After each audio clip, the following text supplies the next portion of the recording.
Hello, what's up KG?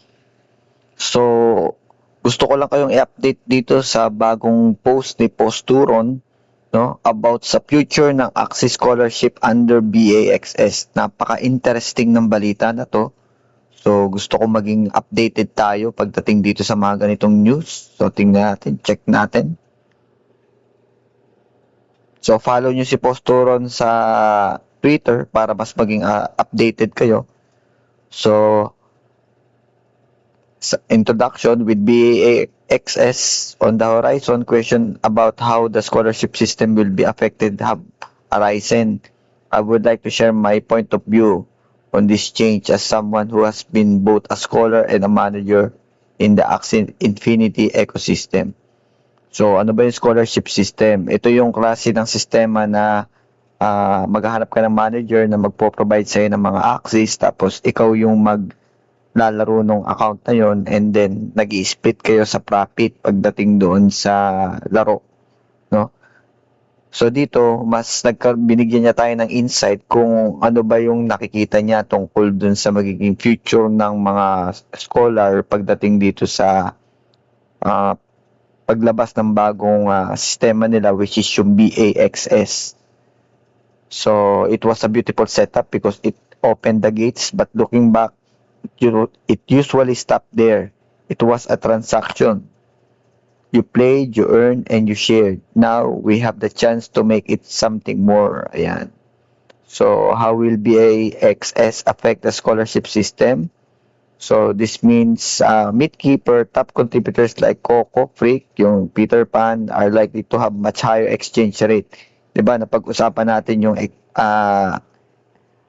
taxes, tapos sinasabi nila, hindi pala taxes yun ang tawag nila, kundi exchange rate. So, ibig sabihin, yung taxes kasi is forever na talagang ganun lang yung makukuha mo. Pero yung exchange rate kasi is nagbabago once na tumataas ang iyong Axie score o yung iyong rank doon sa Axie Infinity ecosystem. So, ayun, no? So, dito, nagbigay siya ng hypothetical example. So, for illustration purposes only. So, kunwari, Meatkeeper ka, so ang rate mo is 80%. Tapos, kung Lunasian ka, so nag-start ka sa simula, so 20%. Kunyari, yung dalawang players daw ay nagkaroon ng 100 BAXS. Yung Meatkeeper, so makakakuha siya ng 80 AXS kasi 80% ng 100. So, sa Lunasian naman, 20%, which is 20 AXS. So, ito yung maganda. Scholars in the Lunasian tier receiving less AXS aligned with our economic vision. So, you make keepers attain their rank through strong belief and are likely to hold their AXS. So, syempre, yung mga meat keepers talagang OG na yan. So, more likely talaga na i-hold nila yung kanilang mga AXS kasi talagang totally invested sila dun sa laro. Totally, syempre may additional kasi na access score yun, so mini-maintain nila yung ganong klase ng exchange rate or yung ganong rank. So, in the previous model, the incentives were backward. So, yung mga scholars, practically, napupush sila na ibenta yung excess nila the moment na na-receive nila yung kanilang mga rewards. Ngayon, yung bagong model ay inayos nila yung bagong model. So, the more na hinuhold nila yon, the more na dadagdagan yung kanilang access score, the more na mas tumataas yung kanilang, mas mababa yung exchange rate. You need to work on your access scores too. Winning battle proves you have skill, but building your score proves you are here to stay. Ayan.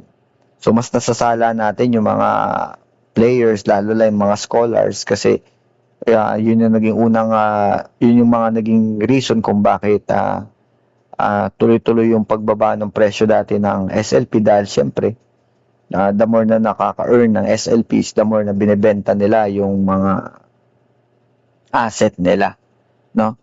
So, I'm a scholar, what can I do now to increase my access score? So, paano pa daw patasin? So, ito yung mga tips, no? If you want to improve your exchange rate, you need to improve your access score.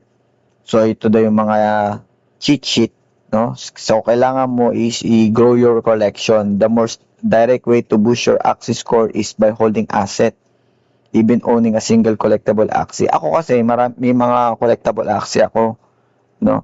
So siguro mas maganda mapag-aralan dito ng mga manager. So tip ko lang, no? Magkaroon ng pag-aralan din ng mga manager paano niya i-distribute ng evenly yung mga collectible Axie niya. Kagaya ko, may mga collectible Axie ako. Paano kung ilagay ko yun doon sa dalawa kong account para tumaas yung Axie score noon? Sabihin na natin, siyempre depende pa rin yung sa lalabas na exchange rate. Malalaman pa natin yan dito after ng season nitong Origin. So, nakaka-excite para at least patitimpla mo kung ano ba dapat yung gagawin ng isang scholar, no? Tapos sumunod is yung grind leaderboards and bounties. So, talaga namang normal yon. So, the more na ginagrind mo yun, nagkakaroon ka ng rewards. And the more na nagkakaroon ka ng rewards, nilalaro mo yung game, is the more na tumataas din yung iyong Axie score. Tapos, engage with the economy, don't just battle, interact, buying, breeding, ascending, evolving, and releasing Axis all count toward your activity history.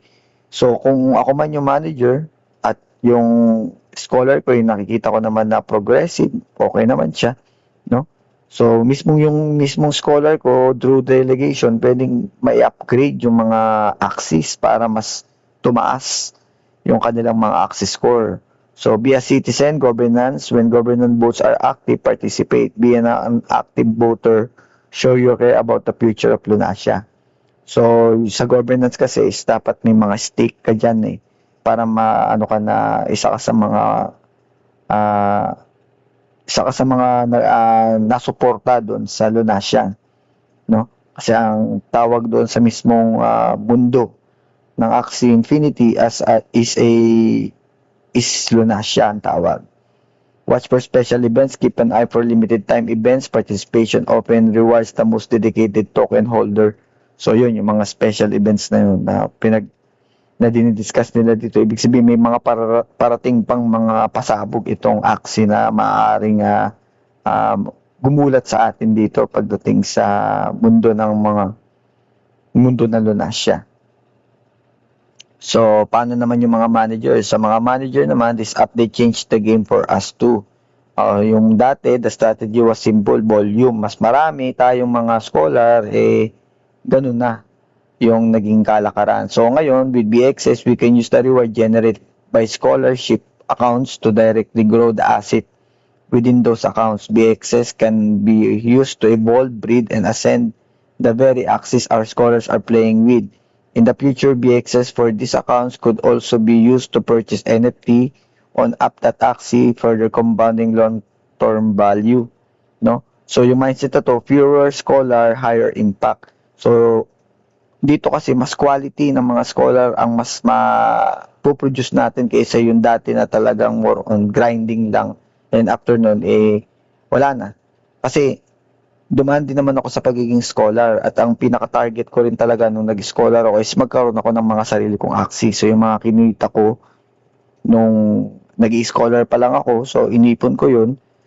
Tapos unti-unti gumawa ako ng team ko, nagsimula ako sa 3, no?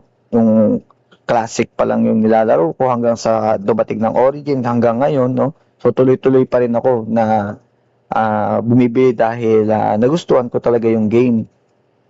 Kaya talagang pinagpapatuloy ko yung paglalaro ko.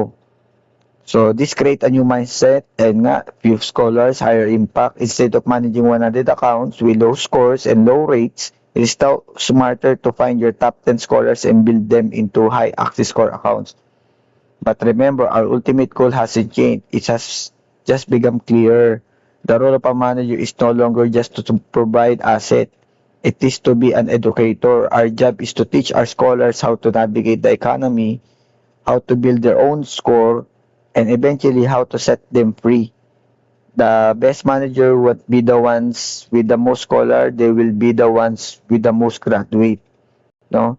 So scholarship leads to graduation. So let's look the true meaning of scholarship. In the real world, scholarship is a gift, opportunity given to someone because we believe in their potential. But the most exciting part of a scholarship is the financial aid itself.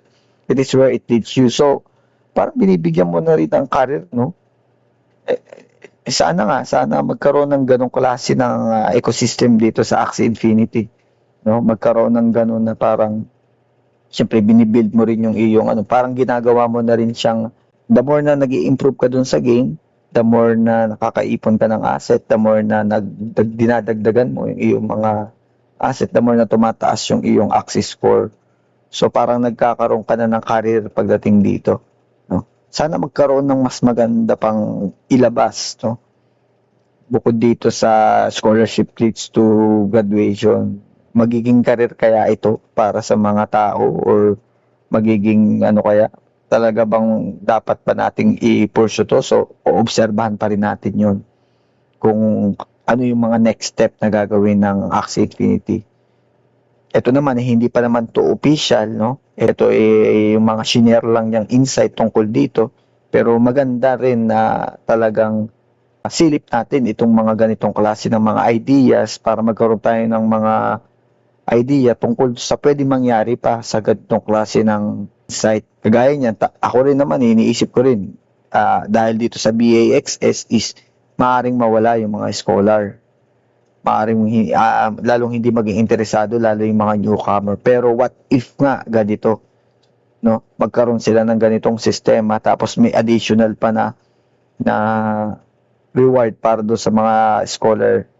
Lalo na may mga delegation na tinatawag, baka may madagdag, hindi natin masabi, no? Malay lang natin kung mangyari, no? So, obserba natin to, susubaybayan natin to. I-update ko kayo tungkol dito sa pwedeng mangyari dito sa Axie Infinity, no? Tapos, yun nga, the path is open and I'm rooting for you to climb it. It's time to graduate. Ayan. So, ang nag-post dito is si Posturon. Shoutout sa iyo, bro. Maraming salamat sa insight na ibinigay mo. At sa ating mga ka-KAG, no? Kung gusto niyo yung mga ganitong klase ng balita, news, trends, at tungkol sa mga NFT games at gameplay, subscribe na sa aking channel at pakita-kita tayo sa susunod na balita. Game on!